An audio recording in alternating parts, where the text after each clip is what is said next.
Assalamualaikum warahmatullahi wabarakatuh. Perkenalkan nama saya Muhammad Rafi Kurniawan, NIM D11171171033, jurusan Teknik Pertambangan, Fakultas Teknik, Universitas Tanjung Pura.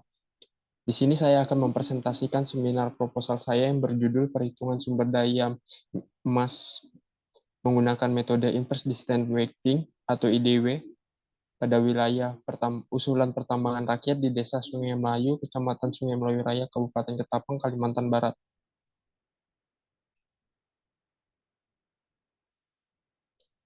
Bab 1, pendahuluan.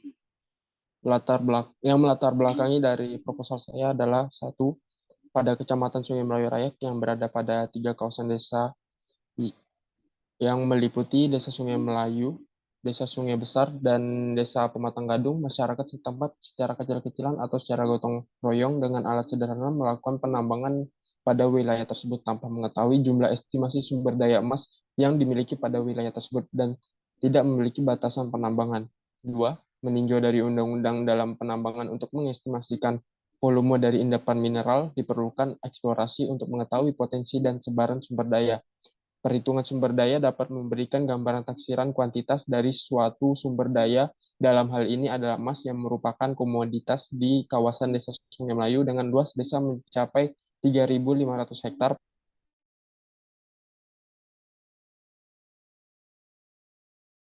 Tujuan untuk mendapatkan jumlah potensi sumber daya emas dengan menggunakan metode Inverse Distance Weighting atau IDW dikarenakan lokasi titik sampel yang diambil merupakan lubang bukaan penambangan yang titiknya tersebar secara tidak beraturan dengan jarak yang berbeda-beda sehingga terdapat wilayah yang belum dilakukan penambangan yang memungkinkan memiliki potensi sumber daya emas.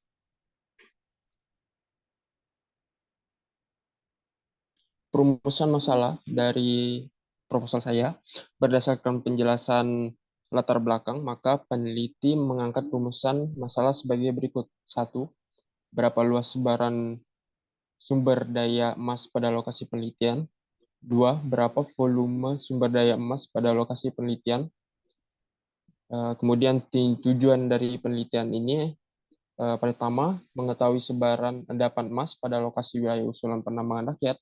Kedua, menghitung volume sumber daya emas dengan menggunakan metode Inverse Distance Weighting atau IDW. Batasan masalah dari proposal saya untuk menjaga konsentrasi penelitian agar tidak keluar dari fokus pembahasan masalah, maka penelitian dibatasi pada satu, perhitungan tidak dipengaruhi oleh aspek-aspek ekonomi, seperti halnya besarnya investasi yang akan dikeluarkan. Manfaat penelitian dari penelitian yang akan saya lakukan adalah bagi pemerintahan sebagai referensi pada pemerintah mengenai sebaran potensi emas yang dimiliki daerah penelitian tersebut untuk bisa menjadi pedoman pemerintah dalam penerbitan izin wilayah pertambangan di Sungai Melayu, Kecamatan Sungai Melayu Raya, Kabupaten Ketapang, Kalimantan Barat. Bagi masyarakat mendapatkan informasi mengenai jumlah potensi sumber daya emas yang terdapat potensi pada daerah penelitian di Desa Sungai Melayu, Kecamatan Sungai Melayu Raya, Kabupaten Ketapang, Kalimantan Barat. Bagi akademisi, penelitian ini dapat menambah wawasan dan ilmu peneliti untuk mengestimasikan sumber daya secara mendalam dan pengalaman lapangan secara luas dan secara langsung.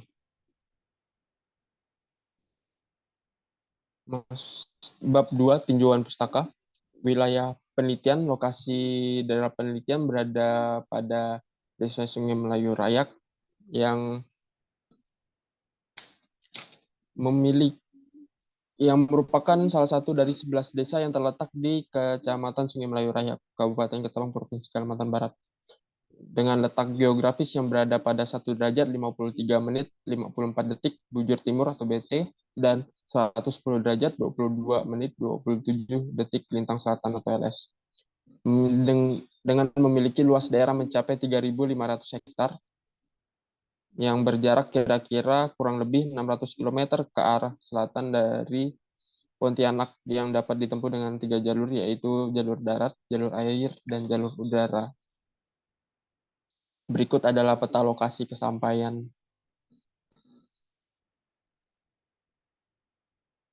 Luas daerah penelitian. Luas daerah Ada luas daerah kolam bekas tambang di sekitar penambang emas yang berada di Desa Sungai Melayu Raya, Kecamatan Sungai Melayu, Kabupaten Ketapang, Kalimantan Barat, dengan luas 3.500 hektar,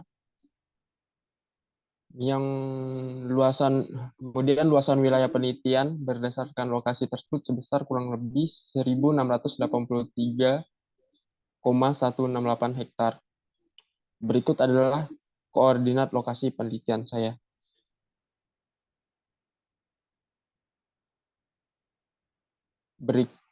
Berikut adalah peta lokasi penelitian keadaan geologi. Secara umum, lokasi penelitian masuk ke dalam peta geologi Lembar Ketapang, di mana litologi daerah penelitian terdiri dari endapan aluvium dan endapan rawa atau kia, formasi granit belaban atau jub, dan formasi granit cukadana atau kus. Berikut penjelasan mengenai formasi geologi menurut Rustandi dan Kaiser tahun 1993. Aluvium dan endapan rawa atau kia. Aluvium dan endapan rawa terdiri dari kerikil, pasir, lanau, lumpur, dan gambut. Endapan ini merupakan hasil rombakan dari batu granit yang mengandung monzonit yang diendapkan pada sungai dan dataran banjir dengan ketebalan berkisar 10-20 meter. Formasi ini terbentuk dari skala waktu kuarter. Granit belaban atau jub.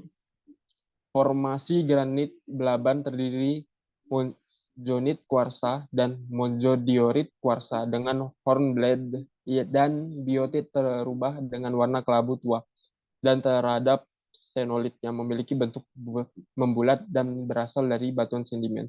Batuan granit belaban dianggap diterobos oleh batuan granit cukadana namun tidak terlihat. Formasi ini diperkirakan terbentuk pada skala waktu jura akhir. Granit cukadana atau kus. Granit cukadana terdiri dari monzonit kuarsa, monzogranit, xenogranit, dan granit alkali feldspar, beberapa senit. Monsogranit, kuarsa, jarang diorit, dan gabbro. Granit cukadana memiliki ukuran berbutir dan sedang dengan karakteristik kalk alkali yang merupakan batuan terobosan tingkat tinggi hingga sedang. Formasi ini terbentuk pada skala waktu kapur atau mengalami proses hidrotermal. Berikut adalah peta geologi regional. Kemudian geologi lokal. Berdasarkan peta geologi regional lokasi penelitian pada wilayah pertambangan rakyat masuk dalam kategori formasi aluvium dan endapan rawa atau kia, yang terdiri dari kerikil, pasir, lanau, lumpur, dan gambut dengan kondisi pengendapan yang terdapat di sungai, dataran banjir, dan endapan rawa. Berikut adalah peta geologi lokal pada lokasi penelitian saya. Topografi. Sebagian besar wilayah Ketapang merupakan suatu peneplain ke arah timur yang berangsur menjadi bentang alam bergelombang. Oleh karena itu, bentang alam di wilayah Ketapang dapat dibedakan menjadi dataran pasir, maksudnya menjadi dataran pantai, aluvium dan litoral, tanah rendah bergelombang, dan tanah tinggi pegunungan. Menurut Rustandi dan Kaiser tahun 1993. Dataran pantai, aluvium, dan litoral merupakan wilayah datar yang kurang aliran sungai dan umumnya berawa. Wilayah ini dicirikan oleh sungai meander dengan potongan-potongan meander dan danau oxbow, dan beberapa bentukan geologi batuan keras, yaitu singkapan granit dan batuan gunung api yang terasing. Tanah rendah bergelombang diperlihatkan pada kawasan dataran rendah dengan perbukitan yang rapat dan terpotong-potong, yang terdiri atas bukit-bukit membulat dan peneplain yang tertoreh. Pola pengaliran umumnya dendritrik dengan beberapa sungai besar diapit oleh dataran dan rawa-rawa. Tanah tinggi pegunungan dicirikan oleh lereng yang terjal, relief tinggi, topografi mudah, lembah berbentuk V, dan formasi yang kuat. Berikut adalah peta topografi lokasi penelitian saya.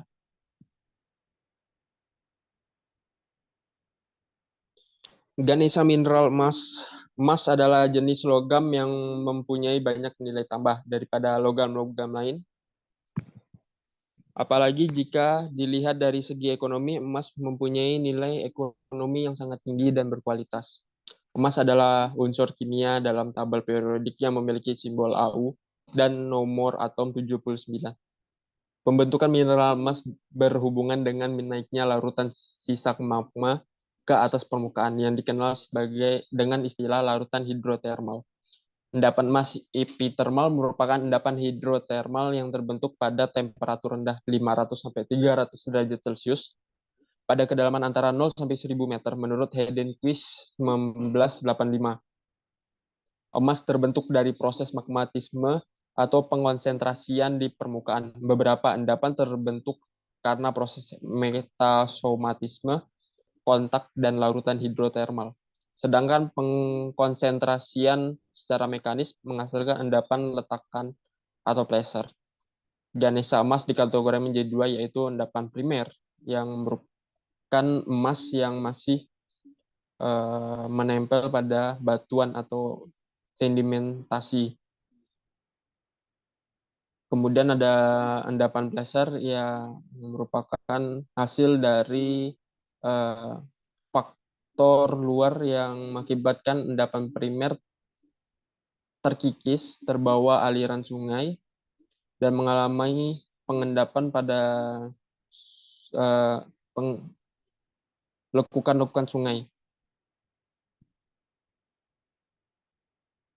Klasifikasi sumber daya mineral berdasarkan Badan Standar Nasional Indonesia tentang Klasifikasi Sumber Daya SNI 4726 tahun 2019, sumber daya mineral adalah endapan mineral yang memiliki prospek dan nilai ekonomis yang dapat dimanfaatkan secara nyata.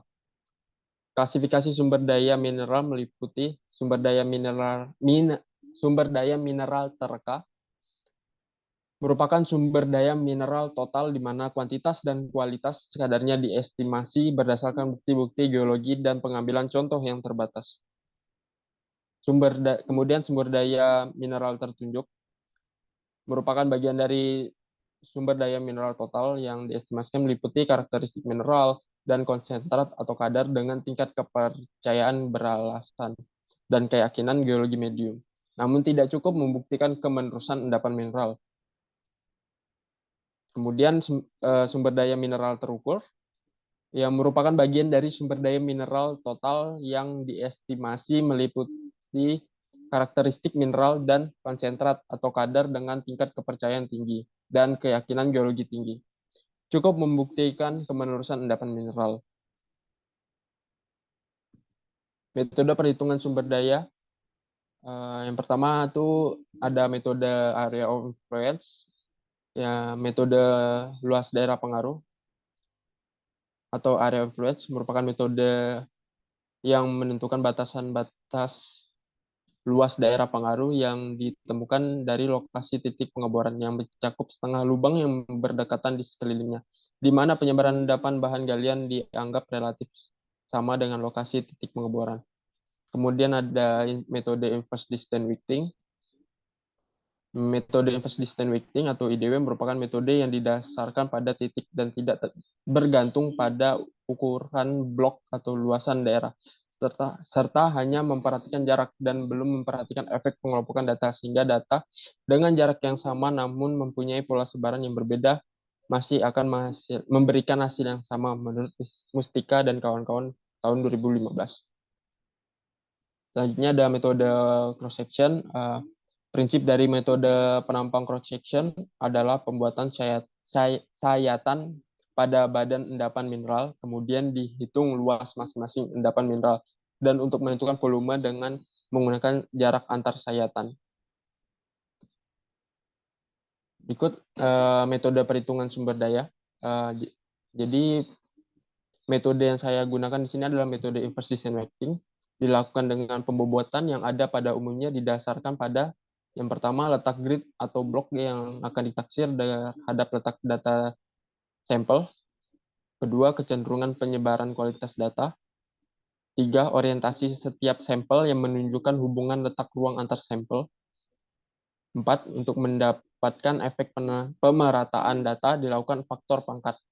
pilihan dari pangkat yang digunakan misalnya titik sampel 1, titik sampel 2, titik sampel 3, dan seterusnya, yang berpengaruh terhadap hasil taksiran. Semakin tinggi pangkat yang digunakan, hasilnya semakin mendekati metode poligon sampel terdekat. Pengolahan data manual dengan menggunakan metode IDW dapat dihitung dengan rumus sebagai berikut. Dengan keterangan Z, yaitu konsentrat yang ditaksir, N jumlah data, I konsentrat ke 1, kedua, dan seterusnya. DI jarak antara titik yang ditaksir ke 1 yang menaksir. K adalah pangkat atau power. Z adalah konsentrat asli. Rumus perhitungan volume sumber daya. V adalah volume sumber daya pada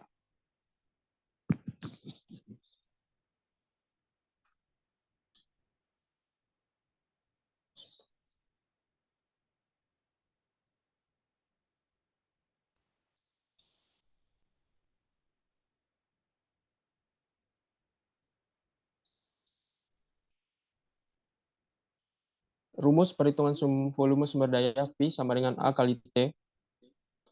Kemudian rumus perhitungan total volume sumber daya V total sama dengan V E1 plus V E2 dan plus V E3.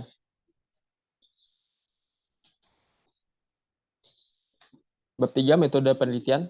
Metode yang dilakukan dalam penelitian ini adalah metode observasi dengan melakukan pengamatan langsung dan pengambilan data di lapangan berupa data kondisi lokasi penelitian, kondisi topografi, kondisi geologi lokal daerah penelitian, serta data-data pendukung lainnya.